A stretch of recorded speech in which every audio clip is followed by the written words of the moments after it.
Hello. So I am Josh Pyorre. I am a security researcher at OpenDNS, which is now purchased by Cisco, so I guess I work there too. And I used to be a threat analyst at NASA for about 5 years, where I helped to build the Security Operations Center, and then initially as an analyst, and then moved into a role where I was trying to predict threats to the agency. And then I was a threat analyst at Mandiant. I took a year off of NASA and didn't plan to go back, but I worked at Mandiant for almost a year. So I'm going to be talking about some honeypots and how I organize them to get some actionable information from them. I only have a few honeypots that I'm working with for the moment, and there are more coming. But the ones I'll be talking about are an SSH one, and a malware honeypot, and one involving gas tanks, which is pretty cool, and SCADA honeypots. So the SSH one is, I'm actually using this one called Pyorre, which is a fork of Kippo. Kippo is a low interaction honeypot where people or attackers can connect in thinking they're SSHing into a Unix or Linux system. Kippo has some limitations that I didn't like, such as only 2 user accounts and password combinations are allowed. And to add more user accounts, you have to watch your auth logs and then get all those user passwords and add those as users to Kippo. There's also some other limitations I don't like. So the person who wrote Pyorre did a really good job of fixing some of the limitations. It writes 2 log files, which is a difference from Kippo. One of which is a JSON file, which is great for importing into certain databases, and also a log file. They both have slightly different information, which I make use of in my honeypot network that I'm building. Creates session files. This isn't new. This is what Kippo does as well. This means it basically records everything that a person who is SSH'd into the system records everything they did, and you can replay those files back using a Python script that's included. Just some administrative stuff. I set IP tables rule to send port 22 traffic to Pyorre, and I do my admin SSH account to a different port. People seem to like 2222. I just chose the next one up for some reason. This is just a view of what it looks like when you run the playlog Python script that will replay a session. You can just kind of see what an attacker is doing. In this case, they've logged in and they're doing a wget to this IP address, this file called linunv, and they're downloading it. You can make certain commands available to the attacker, or you can put fake commands in there.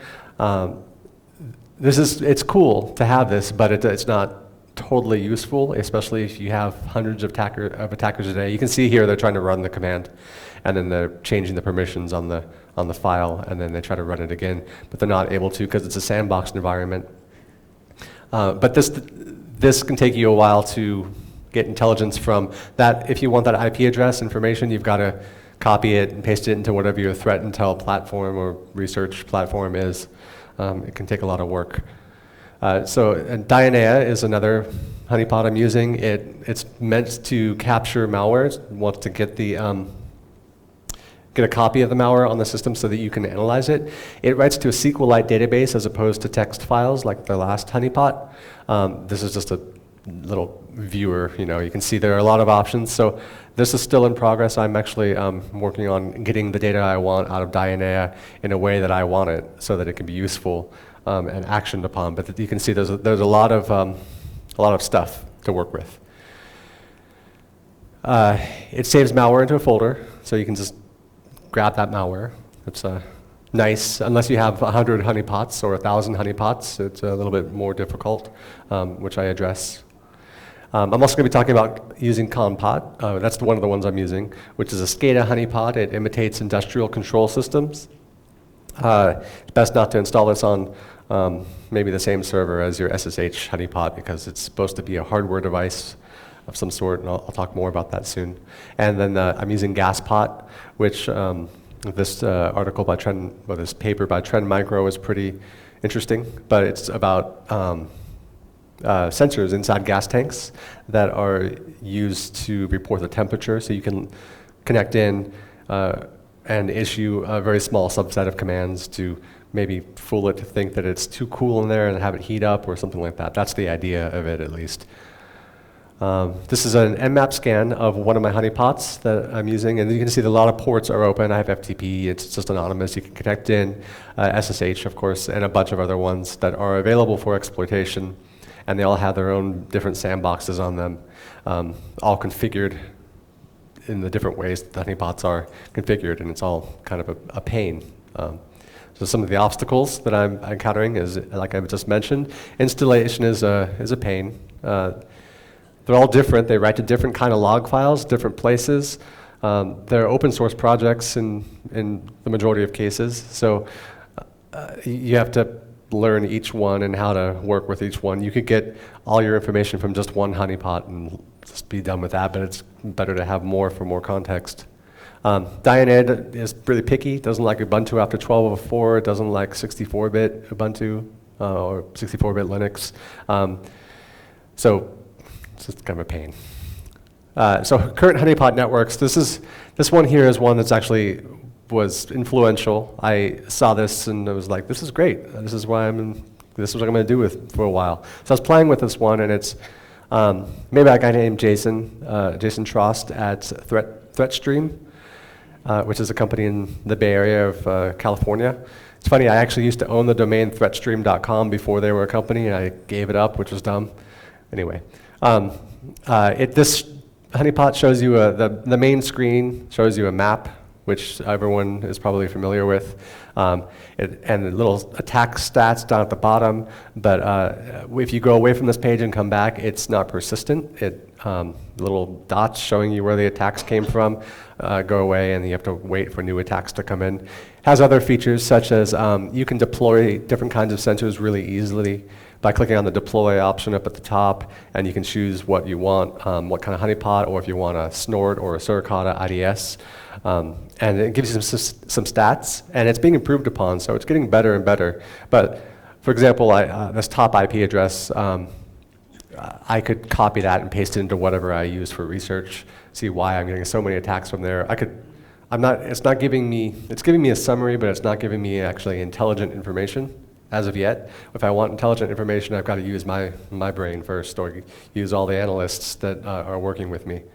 They have maps. That's the most common feature. It seems to be the purpose of honeypots, which I actually find to be mostly useless.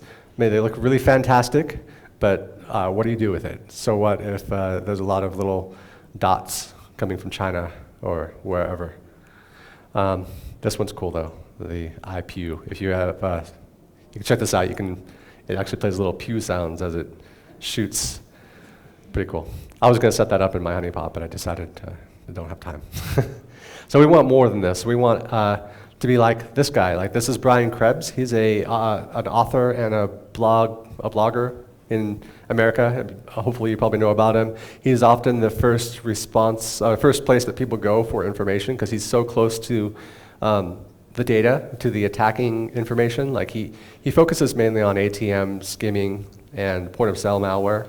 But he also did, hopefully I have my facts right, but he learned Russian, infiltrated carding forums, and disrupted them by reporting on them. And of course got death threats, and he gets 911 calls to his house, so the SWAT team shows up as practical jokes because of it. But he works really hard to get close to the source of information so that the rest of us in the InfoSec community can be on top of things at least a little bit. We're still a little bit behind though. We want to be like this character. I don't know if you have this show or if you've seen it. It's called Mr. Robot. It's an awesome show. This actor plays a hacker, and it's one of the better versions of TP hacking that I've seen. But you want to know what the hacker is thinking. We want to be like. Well, we want to be like these guys. We want to know what they're thinking. These, it's kind of funny. These are wanted in the U.S. These people for state-sponsored attacks. It's kind of funny. They'll never get apprehended, But we want to know what it is they're going after. What kind of things do they want? The problems that we have are we work in the past. So deal with a lot of reports from the government, at least I have, and still do in my current position, but in previous position I would deal with open reports and also more secret and depending on clearance levels, but it's all the same, really, same data, different format. And the thing about it that's really annoying is I've received reports like this with Excel spreadsheets full of thousands of domains, tens of thousands of domains, and it's like they aren't vetted at all. I've gone through them and seen legitimate domains such as Microsoft.com or Google.com. It's almost as if they are just capturing something on their sensors that they have in their places and just blanket delivering you a whole bunch of crap that you can't, you have to go vet it yourself, and you're assuming these reports are designed so that you don't have to work too hard, but you do. We also work with reports. So this is a good report on APT1, but APT1, this report, well, that's what they're calling it, Mandiant was. This report, it came out after it was already, in systems doing things for quite a long time. So it's old data, but as a threat analyst or as someone who works in that kind of position, you're reading these reports and you're like, oh, I don't have all these domains blocked, or I don't have information on this domain, so I'm going to put them in my sinkhole or whatever. It's way late, probably useless, but that's what we have to work off of. And another report, just, this was about Zeus ZBot, but it's late when you get it, even if it's on the day that you get it. This is marketing stuff. A lot of times I read through reports and I'm like, oh, this is really interesting. I haven't heard about this, or this is a new take on this malware variant. And then I get to the end and it's like, install our product if you want to have it work for you. Have no malware on your system. And I realize I wasted like an hour of my life. So there's other ways, there's other feeds you can do, like this is just a Google search for a hacker, which is more entertaining than anything else. I mean, you get things like this, which is a terrible show, but but it's whatever. So I also have this is just a screenshot of my RSS feed. All this data, it's very useful. There are some blogs I follow that are on point. They're like, they know, they have information as it comes out, but it's still too late in the case of most agencies, most organizations. What we actually want is to have actionable intelligence, and we want to predict the future just a bit, at least, or as much as you can. You want to know what's going to happen before it's going to happen based on events, current events, based on what kind of industry you work in. There's management issues with these honeypots. Honeypots, by the way, are a way to get closer to the attacker and get some actual intelligence that you can use before it becomes a threat inside your environment. Problem is, though, this data is available on all your honeypots. Say you have 1,000 honeypots out there, so that's great. You've got a lot of stuff. They're all over the world. It's all your log files and all your databases.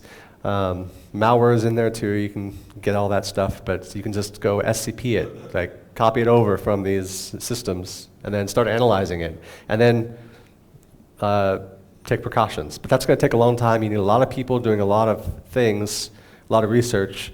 It's better to do this programmatically if you can. So I'm working to try to change the way that works. The structure of the honeypot system I'm building, kind of like this. My server actually is in Virginia right now that I have. It's on AWS. I actually keep rewiping it and redoing it, so you'll see some changes as I'm moving forward. This is the active work in progress. And when I get to the end, you'll see that it's available to everyone. But I have various honeypots all over the world. I divide them up. I have compot and gaspot usually running separate from the SSH and Dianea honeypots. I'm also using GlassTop F. I haven't mentioned that one yet, but I'm using a bunch of other honeypots I'm exploring. But you want to separate them, like compot and gaspot should be on physical systems, best to do on a Raspberry Pi or something like that because it's cheap. You could theoretically leave it places like hotels, if you can find a secret place to stash it. I wouldn't recommend that. But you can do whatever you want within reason. And SSH and Dianea, I have those running in just an Amazon web servers. I also have them running in VPSs. I've got one physical system at home that runs it. But it's good to divide them up, because someone connecting into Compot is going to be able to easily figure out that it's if they think they're connecting to a internet-connected heater or centrifuge. They won't. They'll be a little suspicious if it's on Amazon Web Services, you know. So I have analysis scripts running on these honeypots. I have very minimal. I only have 2 running on them at the moment. I want it to be. I want the activity of the processor focused on these honeypots and giving the attackers what they deserve, you know, what they need. I have Logstash running, which actually takes up a lot of processing power, but it's what I'm using to, I'm doing some further processing there. And it sends stuff over S-Tunnel, which goes to the server, which is listening on S-Tunnel. I have it listening on 2 ports, 1 port for Logstash stuff, for Elasticsearch database, and then 1 for files being transferred. And then I have Redis, which is, I'm just using as a data broker, so all the data just gets pushed in, and Redis kind of hands it over to Logstash again, and I have more further filtering on the Logstash instance to send it where it needs to go. So then I have, depending on where things are being sent, I have analysis scripts. I have multiple ones running to do various things with a different kind of honeypots.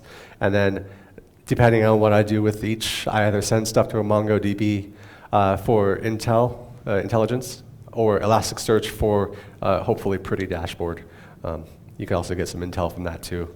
And I have Kibana running, looking at Elasticsearch, which is like a free version of Splunk. Elasticsearch, Kibana, and Logstash are a whole little package deal. You can run them separately, but they work well together. I am using Flask, which is a Python framework for web development. It's kind of very basic and simple to present my results. And it's new to me, so when you see what it looks like, you'll see that it's new to me. My goals were easy installation, secure communication using S-Tunnel. I don't want any attackers attacking my honeypots knowing there's something else going out. I mean, of course, if they get out of a honeypot, there are ways. There was something about getting out of SSH honeypots that are running with the systems running Logstash and actually infiltrating, getting into the Elasticsearch database. But I'm not talking about that. So, I want automatic and central analysis, and I don't want it to be done by a person. I mean, for the most part, I'd like it to be done by computers. So the easy installation, I have just this one setup script which you run on the server, and when you run it, it creates this. It does its thing, installing everything, and then it creates a tarball that you would copy over to the clients. And I can improve upon this. I can follow the pattern of Modern Honey Network. I didn't want to copy him exactly, but I wanted to build my own thing, and then later on I'll move it over to something like what he's doing. But for now, it's you copy this over to the systems, and it takes care of everything you need. So on the clients, I have these 2 scripts running. I've got get malware info. This just takes the SHA-256 hashes from any malware that is found from Dionea or SSH or anything really that gets pulled down onto the system by an attacker. And it just saves the information to a file which Logstash processes and sends over to the server. And then I have read TTY. I mean, it's cool to be able to play that little Python script and watch it. You can show people what people are typing. You can speed it up, slow it down. But I have a script that automatically just saves them to text files, so you can do further analysis on those text files, and maybe you don't have to sit there reading them all the time. This is just what it looks like. Flat text file. This is that same thing you were seeing before. This isn't a progression. This is just it just takes a screenshot, not a screenshot, but a text shot or whatever you call it. And then we can get information. We can pull that IP out by doing some probably natural language processing with Python or something like that. Looking at the IP, I actually will show you just a little diversion. Looking at this in another way, I can see that IP belongs to ISP in China. Those are the AS that it belongs to. And I can see that there's some files associated with this IP in the past. So server actions, I've kind of gone over this already, but S-Tunnel sends to Logstash. That's the logo for Logstash, which is awesome. And this is a little piece of my filter file that takes all the data and filters it, don't have to try to figure it out because you can just look through my code. The files from the honeypots, this is actually on the server. All the files, they get pushed into this folder, opt files incoming. And I have the compot log, I have a Pyorre JSON and log file, and then I have malware from honeypots. That's the 256. I think I actually just go right over those again. But no, actually, so in the analysis folder, this is opt analysis, I have all these Python scripts that I've written, and I have some API keys. Currently, I'm only using 2 third-party tools. I mean, I work at OpenDNS, so it's weird to say a third party, but Investigate is it's a tool that we have at OpenDNS. So I'm using that, and I use VirusTotal. I use their API to get some information, but there's more stuff coming that I'm working on. I want to make it so it's free. There's some things that cost money, and I want to make it so you can get analysis for free, basically. The VirusTotal API, it reads those hashes and sends them to VirusTotal, gets back the results, and any results it gets, it pushes them onto the MongoDB for analysis.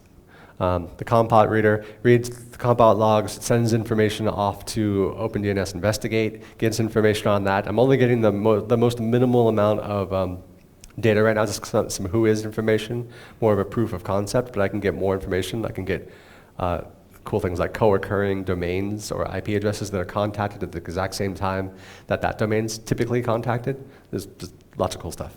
I have a Pyorre log analysis, and then I have a gaspot reader, which just reads those logs and looks up information in various sites. Extra special things, I kind of covered the VirusTotal API and the OpenDNS Investigate. Actually, the VirusTotal, you can do that for free, but you can only do 4 calls per minute. If you pay, you can do almost unlimited. I don't think we've hit the limit where I'm working, and we do it a lot. I'm working on being able to send your stuff, your malware, and your information to your own personal Cuckoo sandbox. Cuckoo is a malware analysis sandbox, which is awesome and open source. And so I think if you're working in an environment where you need to keep your stuff secret, especially if you have your honeypots in your own IP space, so you can catch stuff destined for your industry, it's nice to be able to keep that stuff private. But you can also send it out to the public. There's a public one called malware, malwr.com, which is basically a Cuckoo sandbox you can send to. You can also send for private analysis to them as well.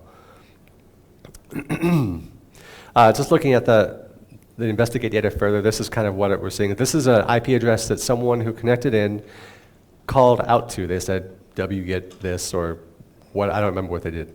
And I just got some the AS information, and this is really, really basic, the creation data, that IP. I can get a lot more than that, but just to show you what it looks like. And looking at it in Investigate, you can see there's the same information, it's just a little bit prettier. But I don't have to copy that and paste it in and go search it out. Looking at, this is another IP, this is an IP connecting in right here. You can see their username and their password. And it's cool just to see it, but it's not yet providing information that's totally useful. I have been able to find patterns with certain passwords that are used that have associated activities with activities I've seen in the past, which is kind of really interesting. Or as also, I've seen passwords that are associated with certain kind of botnets that are constantly trying to connect in. But I can see there's some other information. I can see what other IPs in other ranges that have domains running on them, and I can do some more, pull more data from that. So you need to get visual stuff still. Management loves to have a dashboard. I actually searched for ugliest dashboard. This is pretty ugly. I don't know if who's from the US, or who's ever been with the US government, but the US government is really good at making ugly dashboards. I think this is some cert. My dashboard isn't that pretty either, but it's still work in progress. You should be able to search. So you also need the threat map. Management really needs this threat map. It's very important to them. They need to see what countries are attacking. They want to put it on the wall. So I have a threat map. This is kind of what it looks like. My my preliminary dashboard. You can see I've got a count of SSH connections at this time. I took the screenshot, and gas pot connections, con pot. I've got this kind of pie chart. I've got more information. I've actually added quite a bit more since then. You can see where they're coming from.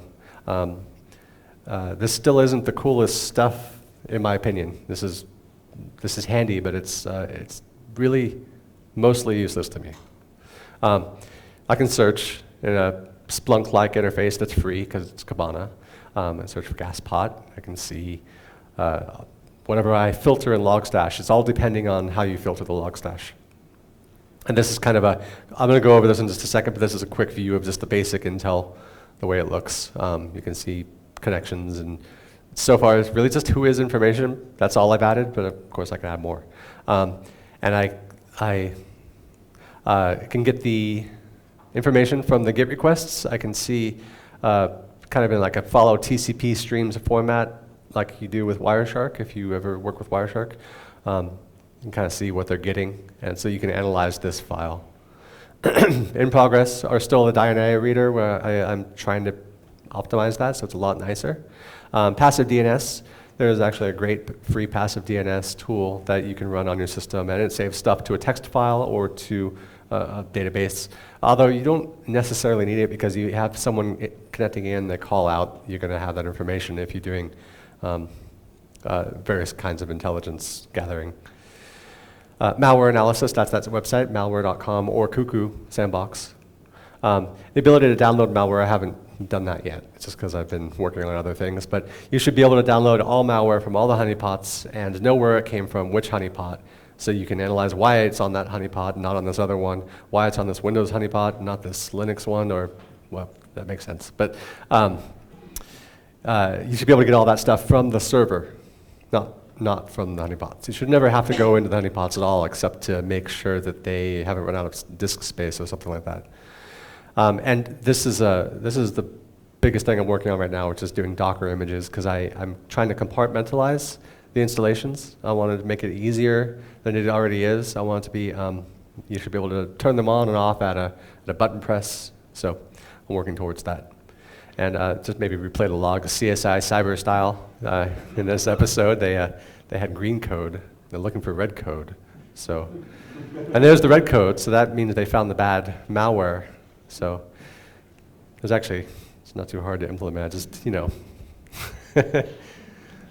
Anyway, this is what I'm more excited about, is real analysis, but it requires a lot of processing, brain processing, before you can do the Python processing. I love this GIF. This is just taken into Excel, the data. I assume it's playing.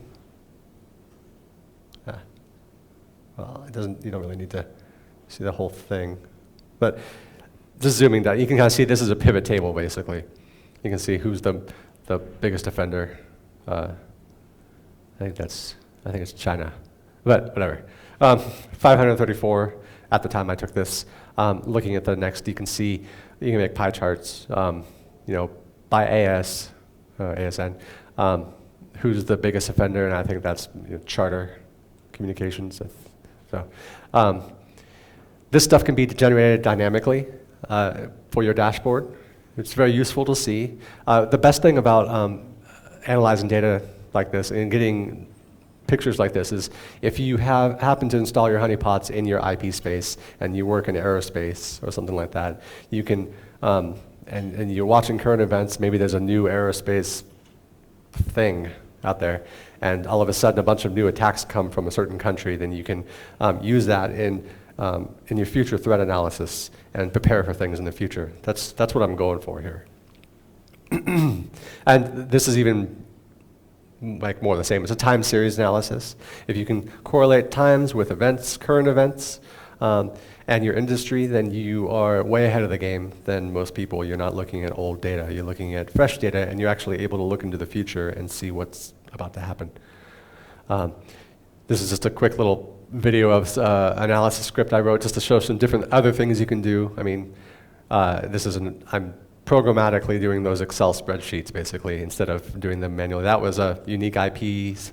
You can get the summary data. This is like the pivot table. There's the top IP, the count right there, 534 of that data set. This should be, you can set this to auto-generate basically. You can also plot it, so you can create plots, ugly plots in this case, but there's ways to make it prettier. This is just a time series analysis, so you can see what's happening at certain times. So yeah, like I mentioned, I'm interested in attack times based on location. Like if you have a honeypot, and I have one, the most active one is in Brazil right now. I don't know why. I need to figure out why it's more active than other ones. And I want to know why it's busy, or why any honeypot is busy based on what's happening in the world. So I want to know what kind of malware I have based on the type of honeypot and why based on the time. Data based on current events. I keep reiterating that, but I think it's very important. And I want lots more data, so I'm just installing more and more honeypots. My current modifications beyond that I've talked about here is I just doing a lot of programming, reading books like Practical Data Analysis, compartmentalizing these honeypots so they're separate and more unique. You have to go into some of these and configure them for the environment they're in. Like gas pot has to be, you need to say it's a certain gas station or a certain kind of gas station, and if you say it's Exxon and Exxon doesn't exist there, then someone's going to catch on if they're smart. I'm adding, just as of yesterday, the ability to differentiate the clients, because I think that's a really big feature that should be there. Organizing, it's kind of redundant. Pattern recognition, just looking for patterns, big and small stuff with that data. So it's kind of a closer look. On the left, I'm SSHing into one of my honeypots, and on the right is the dashboard live running, and I'm typing whatever password I type, and you can see here that it pops up with a map, and then in a second pops up with the one SSH connection. So that's cool. Then I'm going to telnet to the system, to the port that's running for GasPot, and this one's actually kind of interesting. It pops up, you see there's two connections, but I didn't do two, I just did one. I just telnetted it in, disconnected, counts as one connection, but down at the bottom, it just was a coincidence. Someone from South America happened to try it right at the exact same time. That's pretty cool. I thought like I did it wrong or something. And this is kind of what it looks like. I showed you some screenshots, but just to walk through real quick. You can see these are the follow TCP stream view of what they're doing when they SSH. This is from SSH only. A lot of, you can just see what they're getting. A lot of spam related stuff, which is weird. Successful SSH connections, and you can see you can do some follow patterns on the passwords based on location. Like that one's really interesting, but I found some stuff about that, but I'm moving on.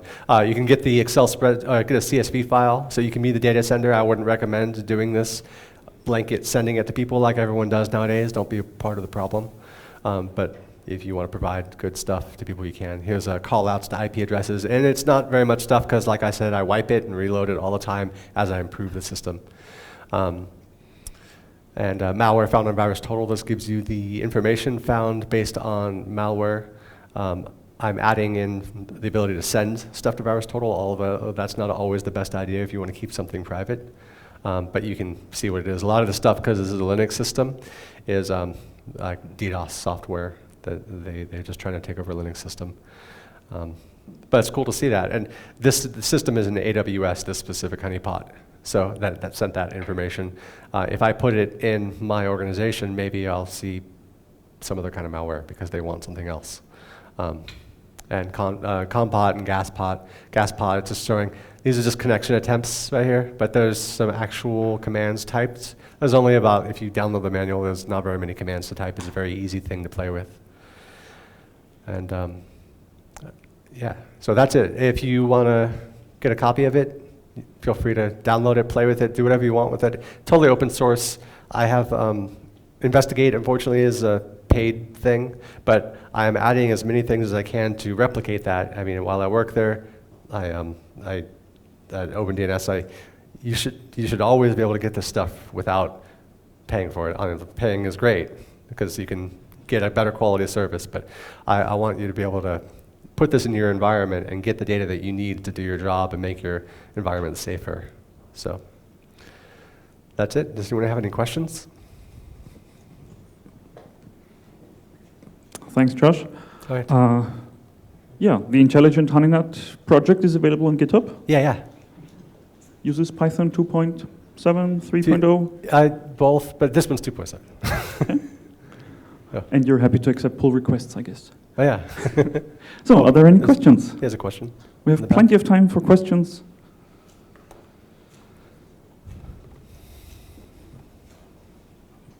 Martin, nice to meet you. Hi. One of the problems that we normally run into problems, oh, by the way, we're from Turn Micro, okay. is deploying honeypots. You mentioned Amazon Cloud Service as a space where you're going to have some of your honeypots running. I always hear from my researchers, it works for a week or for two, but then Amazon comes back and says, take that out of our network. I hear that from multiple ISPs. How are you going to deal with that? Well, you can specify, you can ask Amazon or tell them that you have a network that you are doing this. That's actually, for these AWS instances, I was using my company's account, and we have a certain network that they will leave us alone no matter what they see, which is nice. But then I also have, beyond that, I have VPSs, like DigitalOcean, $5 a system, super cheap. They don't care what's on the system, and I can tell because I see phishing and malware on DigitalOcean all the time. But AWS, you can have that if you want it. It doesn't cost anything too. They just will leave you be. Well, it doesn't cost anything more. AWS is not recommended actually. It's expensive. So. Further questions? Don't worry, there's plenty of time. No one? Well, feel free to come talk to me if you want, or if you have any questions about it, other stuff. I like talking about security operations centers and intrusion detection, things like that. So you'll be around? Oh, I'm here, and yeah. At the speakers' dinner tonight? Yeah, I'll be here for till tomorrow or the end. So. Okay, so Cool. if you come up with questions, oh, there's a question. While you're also analyzing some data, there were some data which is analyzing you that they were like failing at commands or some stuff like this, or strange behavior which will see what the fuck they're doing. Oh wait, so can you say that again? What are some behavior of some attackers where you thought about what the fuck are they doing with on the machine? Well, interesting.